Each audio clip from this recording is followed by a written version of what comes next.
Okay, सो क्योंकि ये जो प्लेलिस्ट है वो मैं एक as a data science beginner classes के तौर पे चला रहा हूँ, इसलिए जैसा आप जानते हैं कि डेटा साइंस के अंदर एक बहुत ही कंप्लीटली बहुत ही ज़रूरी एक हिस्सा होता है, वो है मैथ्स का।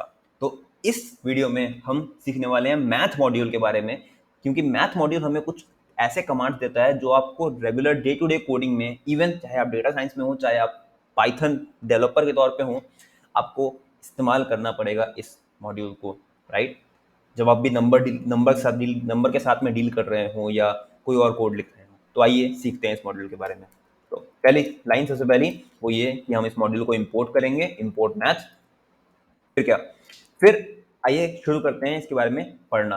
तो सबसे पहला काम, मैथ मॉड्यूल जो है वो हमें कई तरह के फंक्शंस प्रोवाइड कराता है। आइए देखते हैं, इनको टेस्ट करते हैं कुछ को कि ये किस तरह से काम करते हैं। सबसे पहले मैंने लिखा मैथ डॉट, अब आप देखेंगे ये लाइन एक एक सीरीज ऑफ फंक्शंस है, बहुत सारे फंक्शंस हैं यहाँ पे, राइट, जो कि हमें प्रोवाइड हो रहे हैं पाइथन के द्वारा। तो आइए शुरू करते हैं।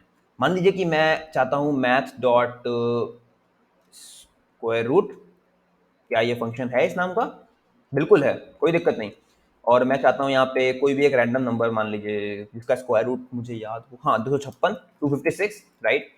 ओके, सो अब अगर मैं इसको यहाँ पे मैसेज प्रिंट कराऊँ ये क्या सेव हुआ इसके अंदर, तो आप देखेंगे कि इसके अंदर 16.0 सेव हो गया है। ओके, यानी कि 16 स्क्वायर इज 256, नो प्रॉब्लम। आइए आगे देखते हैं। आगे मान लीजिए कि मैं कहता हूँ कि मैथ डॉट, और देखते हैं कोई चीज़। मान लीजिए फैक्टोरियल नाम का फंक्शन भी मेरे को भी दिखा था, देखते हैं क्या ये है इसके अंदर फैक्टोरियल। आइए देखते हैं। मान लीजिए मैंने लिखा 4, इसने क्या सेव किया, मैं मैसेज प्रिंट कराना भूल गया, प्रिंट नम।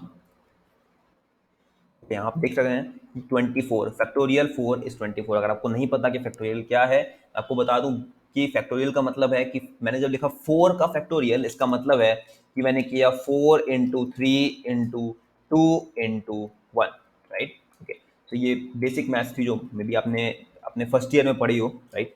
ओके, आगे बढ़ते हैं। और कौन कौन से कमांड हैं इसमें? और बहुत ही कमाल कमाल के कमांड्स हैं, जैसे कि आप चाहें तो ये भी कर सकते हैं कि मान लीजिए मुझे करना है बेस वैल्यू, राइट। तो मैं चाहता हूं कि मेरे पास एक डेसिमल वैल्यू है और उसका मैं सीलिंग प्रिंट करवाना चाहता हूं। तो सीलिंग क्या होता है आपको बता देता हूं मैं। सीलिंग का मतलब, जैसे कि आप देख सकते हो कि एक डेसिमल वैल्यू है 4.6। तो 4.6 एक डेसिमल वैल्यू है जो कि नंबर लाइन के अंदर 4 और 5 के बीच में लाई करती है। तो सीलिंग का मतलब क्या हुआ? सीलिंग वही है जो आपके घर के आपके सर के ऊपर है, यानी कि छत। तो छत क्या है?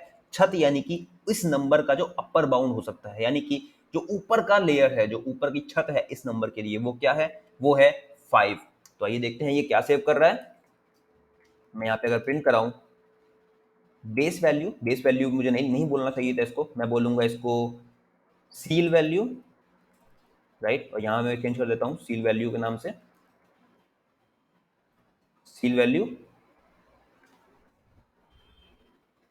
देखिए यहाँ पे आ रहा है 5, इसका मतलब कि 4 और 5 के बीच में लाई कर रहा था ये, तो इसीलिए इसका सील हो गया वो 5 हो गया। वैसे ही इसका फ्लोर भी होना चाहिए, राइट। फ्लोर, फ्लोर यानी क्या? यानी जमीन, यानी कि इस नंबर के लिए जमीन क्या हो सकती है? वो होगी, वो होनी चाहिए 4, राइट। लॉजिक तो यही कहता है। आइए देखते हैं। मान लीजिए मैंने लिखा 4.6 और यहाँ पे प्रिंट कराया, प्रिंट बेस अंडरस्कोर वैल। तो आप देखेंगे कि यहाँ पे क्या हो रहा है, यहाँ पे ये बहुत ही इजीली 4 नंबर को प्रिंट कर दे रहा है। ओके, सो इस तरह से आप इन फंक्शन का इस्तेमाल कर सकते हैं। अगला फंक्शन क्या? अगला फंक्शन है पाई फंक्शन। तो पाई क्या है? पाई आपको पता होगा, जब आप सर्कल के साथ में काम कर रहे हो तो उसका एरिया, सर्कमफ्रेंस या कुछ भी ऐसा कुछ डील कर रहे होते हैं, या सिलेंडर के साथ में काम कर रहे होते हैं, या कोन के साथ में, सब मेंसुरेशन में आपने पढ़ा होगा ये सब चीज़ें, मैथ्स में, बेसिक मैथ्स है ये।